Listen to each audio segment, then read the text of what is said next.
importancia de la norma fundamental como la Constitución en el sistema jurídico. Las normas jurídicas pueden ser clasificadas como nacionales, extranjeras y de derecho también uniforme. Según el sistema al que pertenece el sistema jurídico, es el conjunto de normas e institucionales jurídicas establecidas por el Estado y formando un todo armónico y sistemático de leyes pertenecientes a un mismo sistema normativo.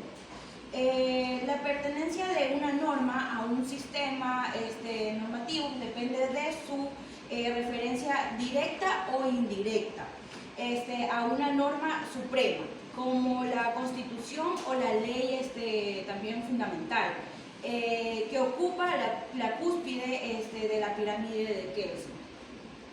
Todas las normas inferiores deben adecuarse a esta norma fundamental tanto en su contenido como en su proceso de creación para existir jurídicamente. Eso es todo, gracias. Bueno, yo voy a hablar de 3 normas, que son las normas nacionales, las extranjeras y las de derecho uniformes. Las normas nacionales son todas las normas declaradas obligatorias por la autoridad política. Estas normas conforman parte del derecho vigente y su aplicación es en el territorio nacional en el que fueron dictadas. Las normas extranjeras son las normas declaradas obligatorias en países distintos al propio, con sus respectivas autoridades en su territorio y se hacen extranjeras al propio sistema jurídico al que pertenece.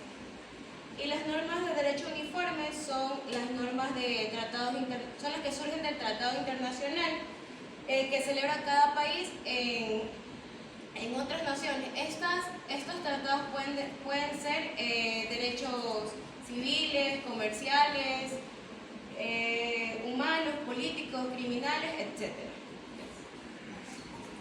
Bueno, como mencionaban mis compañeras, tenemos las normas sobre el sistema al que pertenecen, clasificamos las normas en nacionales, extranjeras y de derecho uniforme. Dijimos que las nacionales son aquellas que rigen el territorio de un sistema jurídico, es decir, de una nación. Las extranjeras, las que rigen en otros territorios jurídicos, sistemas jurídicos en otros territorios. Y las de derecho uniforme, que son aquellas normas que regulan ciertas situaciones jurídicas especiales entre diferentes estados. Yo quería ejemplificar entre Ecuador y Argentina. Todos conocemos la pirámide jurídica de Kelsen. Bueno, esa pirámide. Sabemos que acá, en todas las pirámides, la norma fundamental, como mencionaron también otros grupos, es la Constitución Nacional. Es la Constitución Nacional. Hay una diferencia, porque esto entre países puede variar, en lo que son las normas nacionales. Entonces, nosotros en Argentina, por ejemplo, tenemos que la cúspide de nuestro ordenamiento jurídico es la Constitución Nacional, que es esta, que se las pongo para que la vean, y los 10 tratados internacionales de derechos humanos que están establecidos en un artículo, que ahora se los voy a mencionar, de derechos humanos. Entonces, tenemos que nuestra pirámide jurídica, primero está la Constitución, en la cúspide de la Constitución, y los 10 tratados internacionales de derechos humanos que establecen acá un artículo. Después tenemos el resto de los tratados internacionales y después tenemos lo que ya conocemos, las leyes, después los reglamentos, las sentencias, etc.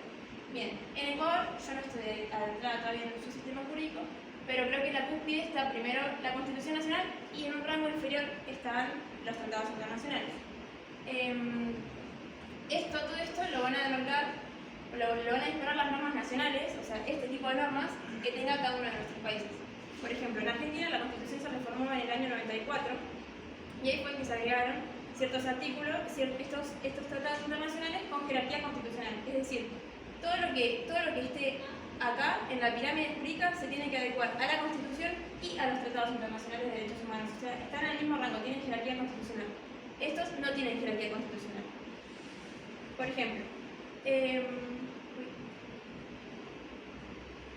el artículo 31 de la Constitución Nacional Argentina tenemos que dice que esta Constitución, las leyes de la nación que en su consecuencia se dicten por el Congreso y los tratados con las potencias extranjeras son la ley suprema de la nación y las autoridades de cada provincia están obligadas a conformarse a ella, no obstante cualquiera cualquier disposición en contrario, Ahí nos ejemplifica otra vez la pirámide jurídica, que todo lo que tiene que ver con las constituciones provinciales y el resto de las normas que se dicten en nuestro país tienen que adecuarse a esto.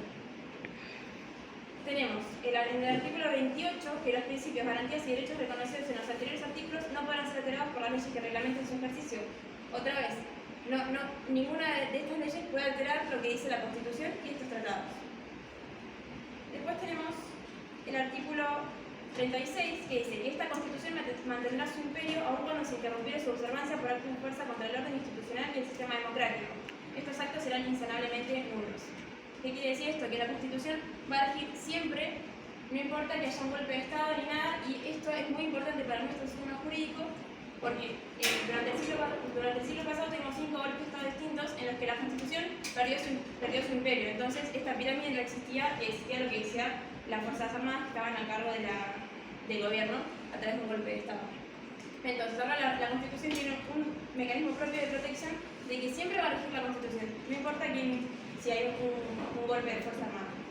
Y después, el resto de los tratados internacionales que les mencionaba que tienen jerarquía constitucional están acá, en las constituciones en general de la aparecen acá, son la Declaración Americana de los Derechos y Deberes del Hombre, la Declaración Universal de Derechos Humanos, la Convención Americana sobre Derechos Humanos, el Pacto Internacional de Derechos Económicos, Sociales y Culturales, el Pacto Internacional de Derechos Civiles y Políticos, la Convención para la Prevención y Sanción del Delito de Genocidio, la Convención Internacional sobre la Eliminación de todas las formas de discriminación racial, la Convención sobre la Eliminación de todas las formas de discriminación contra la mujer, la Convención contra la tortura y otros tratos o penas crueles, inhumanos o degradantes, y la Convención sobre los Derechos del Niño, Niña y Adolescente. Entonces acá vemos cómo, acá tenemos la Constitución del Ecuador, cómo esta es una norma nacional en Argentina y esta es una norma nacional en Ecuador. Y esta para el Ecuador es una norma extranjera y viceversa, esta para la Argentina es una norma nacional extranjera. Esta, por ejemplo, que la ley de concursos y quiebras, que no tiene nada que ver, es una norma nacional argentina y para ustedes es una norma extranjera. Y si yo me tuviera impreso un tratado internacional como el que mencioné recién, esta sería una norma de derecho uniforme, suponiendo que esto es un tratado internacional, por ejemplo, entre Argentina y el Ecuador o alguno entre ciertos países latinoamericanos. Esto sería un ejemplo de una norma de derecho uniforme. Y así les queremos ejemplificar esto para que se entienda bien cuáles son las normas nacionales, entonces las que pertenecen a un país, a una nación determinada, las normas extranjeras, las que son de otros países, de otros territorios jurídicos, y las normas de derecho uniforme. Incluso igual a veces se pueden aplicar las normas extranjeras dentro del territorio de una nación, por ejemplo, en el marco de un proceso judicial, en el que, por lo menos en Argentina, se tiene que tomar, en la etapa de la prueba, tenemos el artículo 2595 del Código Civil y Comercial, que dice que cuando un derecho extranjero resulta aplicable, el juez establece su contenido y está obligado a interpretarlo como lo harían los jueces del Estado al que ese derecho pertenece, sin perjuicio de que las partes puedan alegar y probar la existencia de la ley invocada. Si el contenido del derecho extranjero no puede ser establecido, se aplica el derecho argentino. Entonces vemos como todos los países tienen estas disposiciones para aplicar, si es necesario, en el marco de un proceso, el derecho extranjero, o sea, normas extranjeras. Lo mismo sucede con las embajadas, que las embajadas se rigen no por el territorio, no por las normas del país en el que están citadas, sino por las normas del país al que pertenecen. Así que esa sería nuestra presentación.